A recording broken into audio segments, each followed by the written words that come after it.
नमस्कार दोस्तों, आइए देखते हैं कल निफ्टी बैंक निफ्टी कहाँ पे काम काज कर सकती है। तो सबसे पहले हम निफ्टी का डेली चार्ट देख लेते हैं। तो डेली चार्ट में आप देख सकते हैं कि 18,100 का जो सपोर्ट लेवल था उसको ब्रेक करने के बाद मार्केट थोड़ी सी बुलिश हुई और दो ग्रीन कैंडल बनाया है बैक टू बैक। एंड आज पूरा जितना भी गिरा था वो सारा रिकवर हो चुका है। एंड हावर्ली कैंडल में देखते हैं तो मुझे एक ट्रेंड लाइन नज़र आ रहा है। एंड इस ट्रेंड लाइन को रिजेक्ट करते हुए मार्केट नीचे की तरफ आ रहा है। तो एक बार तो जब ये इस ट्रेंड लाइन के पास पहुंचेगा तो मार्केट यहाँ से एक बार हल्का सा ब्रेकआउट देके नीचे की तरफ आएगा। एंड इस जगह से कहीं 28,080 के आसपास से वापस घूम के ऊपर जा सकता है अगर मार्केट को बुलिश होना है। तो अभी तो फिलहाल बेरिश है एंड डाउन ट्रेंड चल रहा है। तो मार्केट यहाँ से या तो रिवर्स हो जाएगा या फिर बाकी मोस्ट प्रोबेबिलिटी है कि एक बार ये ट्रेंड लाइन को ब्रेक करेगा एंड ब्रेक करने के बाद फिर रिट्रेस होगा और रिट्रेस होने के बाद ही अपर साइड का मूवमेंट करेगा। एंड अगर 5 मिनट की चार्ट में हम देखते हैं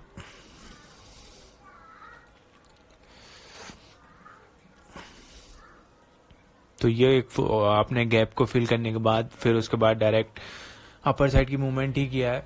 एंड अगर ऑप्शन चेन में देखें तो 18,000 के लेवल पे जितने भी कॉल राइटर्स है वो सब ने अनवाइंडिंग कर दी, इस वजह से ये मूवमेंट आया शॉर्ट कवरिंग का। तो 18,000 के लेवल को तो अब दोबारा ब्रेक नहीं करेगा इस वीक में, मतलब 18,000 के ऊपर ही एक्सपायरी होने के चांसेस है। और अगर कॉल साइड में रेजिस्टेंस देखें तो 18,201 हर्डल की तरह काम करेगा, क्योंकि इस पे सबसे ज्यादा जो कॉल राइटिंग हो रखी है। वैसे तो इंटरडे में इस पे ज्यादा पुट राइटिंग हुई थी, बट अगर ओवरऑल देखा जाए तो पोजिशनली जो है वो 18,200 को रेजिस्टेंस बना के बैठे हैं। तो 18,200 के नीचे ही मार्केट एक्सपायर होने की चांसेस है, बट एक्सपायरी में भी टाइम है 2 दिन का। सो अभी मार्केट को जो देखना है वो इस लेवल को देखना है। इस लेवल के बाद मार्केट रिवर्स हो सकता है। और इसके एक और जो रीजन है वो भी मैं आपको बता देता हूँ कि मैं क्यों वहां बोल रहा हूँ कि यहाँ से रिजेक्ट हो सकता है। तो ये हवाली चार्ट की कैंडल में जहां से मार्केट ने टूटा है वहां से अगर आप फिबोनाची लगाएं तो ये जो लेवल है ये आप देख सकते हैं 0.32 और 0.5। यहाँ पे तो मार्केट ने क्लोजिंग दी है। एंड अगर कल हल्का सा भी गैप ऊपर ओपन होता है तो इसका जो नेक्स्ट हर्डल है वो 0.5% का है। तो इस जो इम्पल्सिव मूव है इसका जो रिट्रेसमेंट है वो परफेक्ट बैठ रहा है 18,200 के आसपास, 18,230 के आसपास। तो यहाँ पे जब भी मार्केट आएगा तो एक बार रिट्रेसमेंट जरूर करेगा, क्योंकि बड़े प्लेयर है वो इसी लेवल का वेट करते हैं। वो लोग यहाँ पे शॉर्ट नहीं करते, यहाँ भी शॉर्ट नहीं करते, यहाँ भी शॉर्ट नहीं करते। जब 0.5% के पास आता है तब जाके वो लोग शॉर्ट करते हैं। तो इस लेवल को आप मार करके अभी से लॉक करके रख दो, ताकि जैसे मार्केट ओपन होगा तब आपको पता चलेगा कि इस लेवल पे क्या हो रहा है। एंड अब बैंक निफ्टी की बात कर लेते हैं। एंड अगर देख सकते हैं तो ये एसजीएक्स की बात करें तो ये अभी फ्लैट ही चल रहा है, 15-20 रुपए तो एक कैंडल में ऊपर नीचे हो जाएगा ये। तो मोस्ट प्रोबेबिलिटी है कि गैप अप ओपन होने का ही चांसेस लग रहे हैं, क्योंकि अगर इसमें भी देखो तो एक वी शेप की रिकवरी के चांसेस बन रहे हैं। और ये यहाँ तक के स्टॉप लॉस खाने के लिए आ सकता है 350 के आसपास। तो मोस्ट प्रोबेबिलिटी है कि कल भी जो फर्स्ट ट्रेडिंग सेशन रहेगा वो अपर साइड की मूवमेंट रहेगा और यहाँ 18,238 के आसपास से रिवर्स होने के चांसेस है। एंड बैंक निफ्टी में देखते हैं क्या हुआ है बैंक निफ्टी में। तो बैंक निफ्टी के कंपेयरली थोड़ा बुलिश है। एंड जो 1 डे के अगर चार्ट में देखेंगे तो इसमें भी लगभग सेम ही हुआ है। 3 रेड कैंडल बनाने के बाद 2 ग्रीन कैंडल बनाए। एंड 15 मिनट के चार्ट में देखते हैं कि क्या हो सकता है प्रोबेबिलिटी। तो ये एक रेजिस्टेंस लेवल था इसके लिए जहां पे ही क्लोज हुआ है।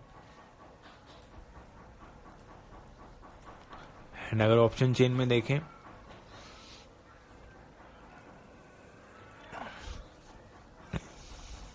तो जो 42,000 का लेवल है वो सिक्योर हो चुका है एंड 42,500 का लेवल भी सिक्योर हो चुका है। तो इसके लिए जो रेजिस्टेंस है वो जो नेक्स्ट रेजिस्टेंस है, वैसे तो लोगों ने 44,000 को रेजिस्टेंस बना रखा है, बट जो टेम्परेरी रेजिस्टेंस है वो 43,000 है। तो 43, अगर कोई शॉर्टिंग अपॉर्चुनिटी देख रहा है तो 43,000 के आसपास आप लोग शॉर्ट कर सकते हैं। एंड उसके लिए और क्या रीजन हो सकते हैं वो मैं आपको बता देता हूँ, क्योंकि सिर्फ एक रीजन पे आप शॉर्ट नहीं कर सकते।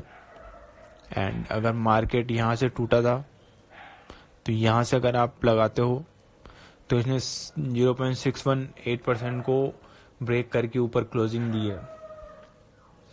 एंड ये वाला जो लेवल है वो आप देख सकते हैं, यहाँ पे कई बार 43,000 पे मार्केट ने सपोर्ट लिया था। तो अगर इस 43,000 के ऊपर मार्केट ओपन होता है तो 43,000 को फिर जो बायर हैं वो गिव अप नहीं करेंगे और 43,000 एक सपोर्ट बन जाएगा। और 43,500 के आसपास जो जितने भी स्टॉप लॉस पड़े हैं, इस लेवल के आसपास जितने भी स्टॉप लॉस पड़े हैं उसको खाने के लिए आएगा अगर मार्केट गैप अप ओपन होता है तो। एंड मार्केट का जो एक्चुअल टूटना स्टार्ट हुआ है वहां से अगर आप देखते हो तो यही लेवल है जहां से मार्केट रिवर्स हो सकता है। मैक्सिमम 43,250 के आसपास से रिवर्स हो सकता है, क्योंकि ये जो एरिया है वो एज ए रेजिस्टेंस काम करना चाहिए मेरे हिसाब से। मैं मार्क कर देता हूँ, तो ये जो लेवल है वो एज ए रेजिस्टेंस काम करना चाहिए। तो इस लेवल में जब भी आपको कोई ब्रेक डाउन दिखे, ब्रेक डाउन के लिए आप एक ट्रेंड लाइन को इसको कर सकते हो, बट इसका एंगल मुझे इतना अच्छा नहीं लग रहा है क्योंकि ये बहुत ज़्यादा अपर साइड में है। तो ये बुलिश सेंटिमेंट शो कर रहा है। तो मोस्ट प्रोबेबिलिटी कल क्या होगा कि मार्केट इस लेवल के ऊपर ही ओपन होगा। एंड ऊपर ही ओपन होने के बाद इसके यहाँ पे सपोर्ट बना के फिर ये अपर साइड की जितने भी स्टॉप लॉस उसको खाने की कोशिश करेगा। तो अगर इस ट्रेंड लाइन का एंगल थोड़ा डिफरेंट होता, इस टाइप का होता, तो फिर इसका चांसेस बन सकते थे कि टूट के नीचे आ सकता था और यहाँ के जो जहाँ से बायर ने ट्राई किया है वहाँ के आसपास कहीं एक्सपायरी दे सकता है या फिर वेट कर सकता है या कंसोलिडेशन कर सकता है। बट जिस हिसाब से इसमें थोड़ा बुलिश सेंटिमेंट है बैंक निफ्टी में, तो ये अगर इसके ऊपर अगर ओपन होता है तो ये मार्केट इस लेवल पे जितने भी स्टॉप